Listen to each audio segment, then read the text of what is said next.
Hello friends, welcome back to Filmy Professor. बहुत time बाद Westeros की दुनिया में एक नई कहानी आई है, a night of seven kingdoms. तो चलिए शुरू करते हैं बिना टाइम वेस्ट किए। एपिसोड 1 की स्टार्टिंग में हम डंकन नाम के एक आदमी को देखते हैं जो कि अपने मास्टर सर आर्लेन ऑफ पेनिट्री की बॉडी को दफना रहा होता है।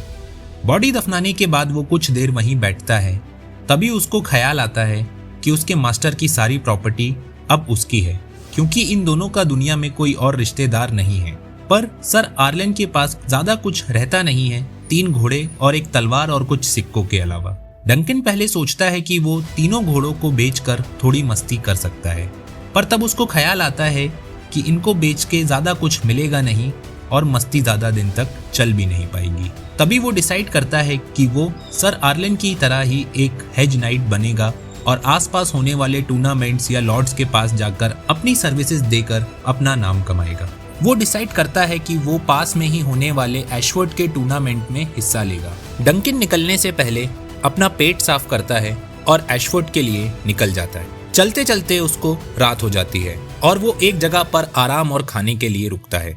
तभी उसको वहां पर एक गंजू बच्चा मिलता है जिससे डंकन अपने घोड़ों का ध्यान रखने को बोलता है और अंदर खाना खाने चला जाता है। वो अंदर बैठ के मजे से खाना खाते हुए वहां की ओनर से कुछ बातें करता है। तभी वहां बैठा एक आदमी जो कि बहुत नशे में रहता है, वो डंकन को देखकर कहता है कि मैंने तुम्हें सपने में देखा है, तुम मुझसे दूर रहना। ये बोल के वो लेडी को एक गोल्डन ड्रैगन कॉइन देता है और वहां से चला जाता है। ये अब भाई साहब कौन थे ये हमको शायद आगे पता चलेगा। डंकन अपना खाना खत्म कर अपने घोड़ों के पास जाता है। स्टेबल में गंजू बच्चा उसके घोड़ों पे बैठकर खेल रहा होता है। ये देखकर डंकन को थोड़ा गुस्सा आता है और वो उसको डांट देता है। तभी बातों बातों में डंकन को पता चलता है कि वो बच्चा भी उसी की तरह अनाथ है। ये जानने के बाद डंकन उसको थोड़ी सिंपैथी दिखाता है।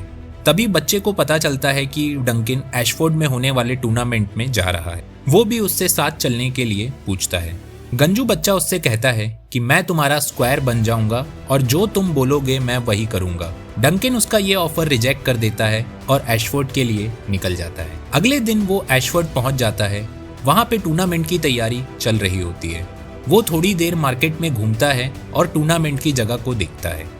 वहां उसको कुछ अदर हाउसेस के सिजल्स भी दिखते हैं। फिर वो किले के अंदर जाता है और वहां पे मास्टर ऑफ गेम से मिलता है। डंकन को टूर्नामेंट में हिस्सा लेने के लिए अपना नाम देना था, पर मास्टर ऑफ गेम उसको मना कर देते हैं। वो कहते हैं कि ये कंपटीशन बस नाइट्स के लिए है, इसमें कोई भी इंसान ऐसे नहीं हिस्सा ले सकता। तब डंकन उससे कहता है कि मैं भी नाइट हूँ, मुझे सर एलन ने खुद नाइट की उपाधि दी थी। मास्टर ऑफ गेम को ना तो सर एलन के बारे में पता था और ना ही डंकन की हालत देखकर उनको उसकी बातों पर भरोसा हो रहा था। थोड़ी देर बात करने के बाद मास्टर ऑफ गेम डंकन की बात मान जाते हैं, पर वो उससे कहते हैं कि तुम्हें किसी लॉर्ड से कहलवाना होगा कि वो तुम्हारे लिए वाउच करे, तभी तुम टूर्नामेंट में हिस्सा ले सकते हो। इनकी बातें यहीं पे खत्म होती हैं, जिसके बाद डंकन वहां से बाहर आता है। तभी उसको ध्यान आता है कि आते वक्त उसने हाउस डॉन्डेरियन का सिजल देखा था और सर एलन ने वहां के अभी के लॉर्ड के फादर के लिए काम भी किया हुआ था। तो डंकन को लगता है कि वो उसकी हेल्प जरूर करेंगे। वो उनसे मिलने उनके टेंट के पास जाता है। तभी वहां पर 2 महिलाएं बैठी रहती हैं जो उसको बताती हैं कि लॉर्ड अभी सो रहे हैं, तुम बाद में आना। ये सुनकर डंकन वहां से चला जाता है। थोड़ा सा आगे जाने पर डंकन देखता है कि 2 कजन ब्रदर्स तलवारबाजी की प्रैक्टिस कर रहे हैं। तभी बड़ा वाला भाई डंकन को चैलेंज करता है, पर डंकन उस पे ज्यादा इंटरेस्ट शो नहीं करता और वहां से चला जाता है। वो एशफोर्ड से थोड़ा बाहर आके नहाता धोता है और शाम को वापस लॉर्ड डॉन्डेरियन से मिलने जाता है, पर इस बार भी वो उनसे नहीं मिल पाता। पर इस बार भी उसको वो महिला मिलती है और बताती है कि अभी लॉर्ड बाहर गए हुए हैं। वो ये बोल के टेंट के अंदर चली जाती है। डंकन भी उसके पीछे टेंट में चला जाता है।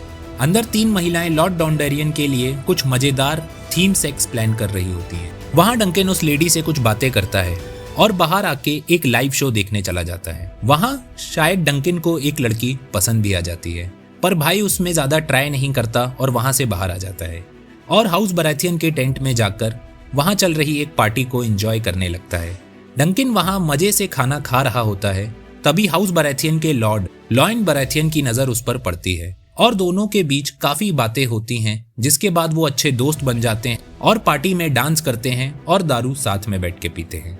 पार्टी खत्म होने के बाद डंकन जब बाहर आता है तो फाइनली उसको लॉर्ड डोंडेरियन मिल जाते हैं। डंकन उनको सर एलन के बारे में बताता है और उनकी सर्विसेज के बारे में भी, जो उन्होंने लॉर्ड के फादर को दी थी, और फिर वो उनको पूरी बातें बताता है। पर लॉर्ड उसको और सर आर्लन को पहचानने से मना कर देते हैं। वो कहते हैं कि मुझे कुछ याद नहीं और मैं तुम्हारे लिए वाउच नहीं कर सकता। डंकन ये सुनकर थोड़ा निराश होता है और अपनी जगह पर वापस आ जाता है। तभी वहां उसको वही गंजू बच्चा दिखता है। डंकन उसको देखकर कुछ खास खुश नहीं होता। तभी वो बच्चा बताता है कि मैंने एक मछली पकड़ी है खाने के लिए, और साथ ही मैंने तुम्हारे घोड़ों को धोकर खाना खिला दिया है और तुम्हारे कपड़े भी साफ कर दिए हैं। ये सब सुनकर डंकन को लगता है कि ये बच्चे को साथ रखना बुरा आइडिया नहीं है। वो बच्चे से उसका नाम पूछता है। तब वो उसको बताता है कि मेरा नाम एग है। ये दोनों वहीं पर लेटकर कुछ बातें करते हैं और यहीं पे एपिसोड 1 खत्म होता है।